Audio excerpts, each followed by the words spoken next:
What's it feel like to know this is where you're going to be working now? It's great. It's great. I'm really happy, really excited to be here. Not only did the Raptors get their point guard in the future in Emmanuel quickly when they traded OG Anunoby to the New York Knicks, but they also got somebody who I think can be their ultimate glue guy in RJ Barrett. RJ has shown in his time in the NBA that he can do a little bit of everything. I think he's the perfect guy to have alongside Quickly and Scotty Barnes and be one of their building blocks for their future. It's only been 4 games, but RJ's averaging 21 points, shooting over 50% from 3 so far with the Raptors. I'm excited to see how that can continue, but I also want to break down some of his film so far, mainly on the offensive side and a little bit of defensive stuff too. If you do enjoy these kind of videos, be sure to leave a like and subscribe. And let's go ahead and dive into the film of RJ Barrett with the Raptors. One thing I really like about having RJ with the Raptors is his ability to put pressure on the rim. He's been a really good guy when it comes to just putting rim pressure on opposing defenses here. He's going to catch, has the switch with Dario Saric. Pretty much a mismatch. He knows that he can get to the bucket. He's going to drive right. Nice step through move there. Strong finish with the left. There's a lot of good clips from this Raptors-Warriors game. RJ had a 37-point game, but just doing what he does, open break, really 4-on-4 situation, but he gets all the way to the rim, gets to his left hand and finishes. Simple stuff. Good possession here. RJ with the contest, gets the rebound there. And then he really starts his fast break himself. This is off of a missed shot. He just pushes the ball. Really good in the open court. He's been like that all season, even with the Knicks. And then that was just a tough finish. Having like the awareness to know Trace Jackson-Davis is on your hip. He's been a good shot blocker for the Warriors, so he got that layup high off glass and finished. We saw a couple fast break stuff. Now we're going to get some half-court action, but him still being able to get pressure on the rim. Down here in the corner, we're going to get a pin-down screen from Jakob Poeltl. He's going to curl up and subtly work this pick-and-roll action until he gets a switch on Kevon Looney. You see right there, Clay not up high enough. And then RJ just being persistent, getting to his left hand. Patient move right there. And he's always going to try and get downhill here. He's going to fake like he's going right, spin back to the left, get back to his left hand. That's really what RJ does. But a nice move there in the half court. It's good to have somebody that's like your maybe most times third or fourth guy that can initiate offense on the floor because RJ is very capable.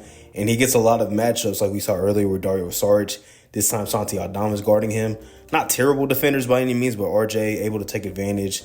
Easily gets to his left hand, and then that's an and one right there. Truly a relentless driver of the basketball. In all reality, this is a 3-on-4 situation. Schroeder, he's back here. Scotty's back here. I mean, Tristan Thomas is pretty much parallel with RJ Barrett here. Not really a fast break situation, but RJ, he's somebody that relentlessly, especially on fast break situations, is going to try and get to the bucket. And here, he sees the defender. I think that's Karis LeVert just kind of backpedaling. He knows if I put my shoulder down, I can get to the rim, and he gets to finish there. Like I said so far, with the 4 games he's played, he's getting some favorable matchups. Just given that Scotty's been elite this season, Emmanuel Quickly, you have to match him up with certain guards. Same thing, Pascal Siakam's still an all-star caliber player. So he's getting the guys that are kind of trying to be not hidden on defense, but lesser defenders on the totem pole. So he gets a Steph Curry matchup here.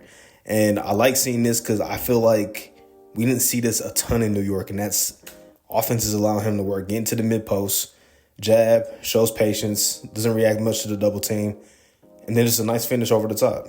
So I think he's going to be a good connecting piece because he's going to create a lot of different matchup, nightmares for opposing defenses because he's a capable 20-point scorer in this league. Like, he's proven that he's been pretty much a 20-point scorer for most of his career so far. And now he's showing he has a little bit more of an offensive bag. He gets to switch here with a Malik Monk. It just goes right to work, gets to the rim. Just a nice play there. Another good matchup, Sam Morril, this time being the RJ assignment. And RJ's proven so far in his time with the Raptors, he put a weaker defender on him. He's going to try and take advantage. He's going to try take them to the mid-post, see what he can get inside the paint. And here, just patience. Doesn't react much to that double team from Georges Niang, and a nice finish inside. Back to this Warriors game, and just, once again, Steph Curry guarding him.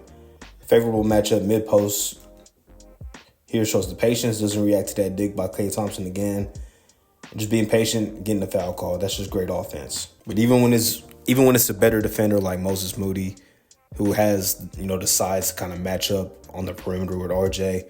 Still going to be able to be patient and get to his spots. And by this point, he's already going. He's already having, a season high type of night. But tough shot in the mid-range. Nice fadeaway. Beautiful shot. And once again, Steph Curry being matched up with RJ. Here, pass going to be a little off the mark, but RJ recovers. Instead of forcing up the shot, realizes, I got Steph Curry guarding me. So with Steph Curry guarding me, let's be patient. Let's try and get downhill, get to the rim. And he gets another foul call because of it. Last thing I want to talk about for RJ on the offensive side is his spacing with the Raptors. Only through 4 games, but he's shooting 53% from 3 on 4.8 attempts per game. Very, very small sample size. We'll see how that levels out as the rest of the season goes along. But pretty promising. He's been shooting it with confidence. And if that can continue, he's going to just be a great guy to feed off of Scotty, Emmanuel quickly, as long as Pascal's there too. He's going to be a great guy to just be on the floor and can play with anybody, man. Here, this pass from Dennis is crazy, but proving can't leave him open. Had a different matchup too. This time Xavier Tillman guarding him. We got to appreciate this pass though, man.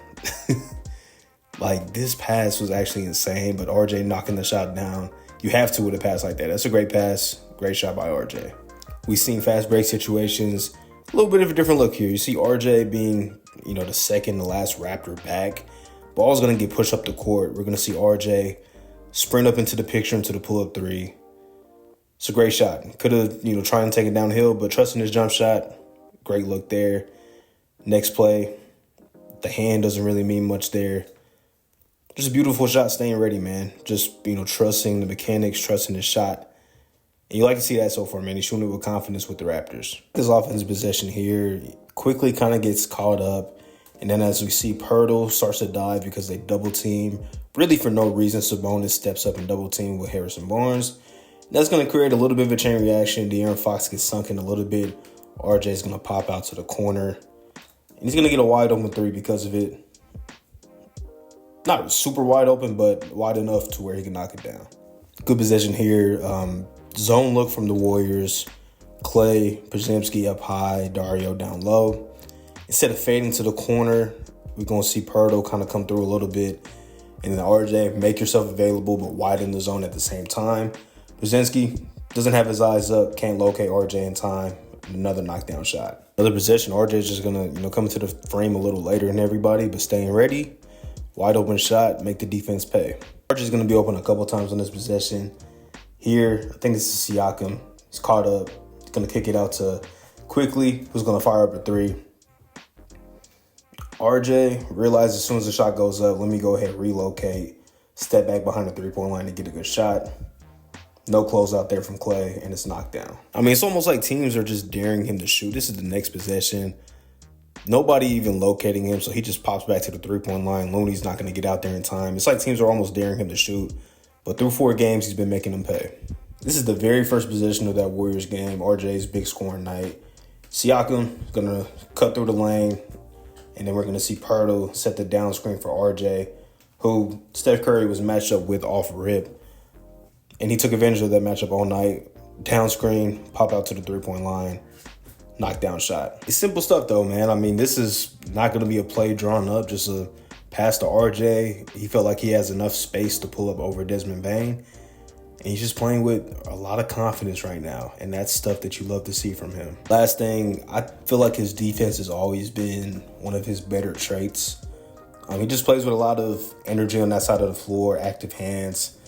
And I think that's one thing that you want for somebody like him, which I think he can be the team's glue guy, and I think he should be the team's glue guy. He can do a lot of different things, and I think that's why he fits in so perfectly here. Klay Thompson going to come off the screen, and RJ kind of has his eyes locked, but active hands are going to help him force his turnover right here. They try to throw to his man, Kuminga in the lane, and then you get to run out on the break. Fast break finish. It's just simple stuff, man. Like just being a good positional defender, which I think he is, being active, knowing his personnel. He knows who he's guarding, Isaac Okoro in the corner. That's somebody that they will live with taking 3-point shots. But still, we're going to get the screen here from Jared Allen. I think that's LeVert. He's going to come into the lane. RJ, though, being in the help position, is going to force his pass out to the corner. Close out, force him baseline, force him into the help. and allows Pirtle to get the block. This is a good possession here, and this is a good place to start it. RJ right here, his matchup is Harrison Barnes. And De'Aaron Fox realizes RJ is already behind the play. So let's go ahead and kick it up court real quick. And just the recovery speed from RJ, that's just the energy and intensity. He ends up getting the block shot because of it. Good play here, man. Marcus Smart, usually a guard that can take advantage in the post if a defender's, kind of playing weak or something like that. RJ stands his ground, uses his hands to kind of create a tough angle for Smart to pass the ball, and forces him to a bad shot. Great play there. This is good activity here. Our boy RJ guarding up top Sam Morrell. I know that was a bad circle, but pass comes inside, back out to Tristan. Just look at how he gets through these screens, man. Gets through the screen, no help. Just gets through, and I guess he got a piece of it because it stayed Cavs ball, but great defensive play there. Well, actually, yeah, Sam was pissed. He thought he got fouled, but I think this is a great play, and you reward good effort, man. Just a great energy there defensively. Just might not seem like a lot, but it's just simple stuff, man. Just the energy that he provides defensively. It's good to see. He gets through another screen, gets a contest.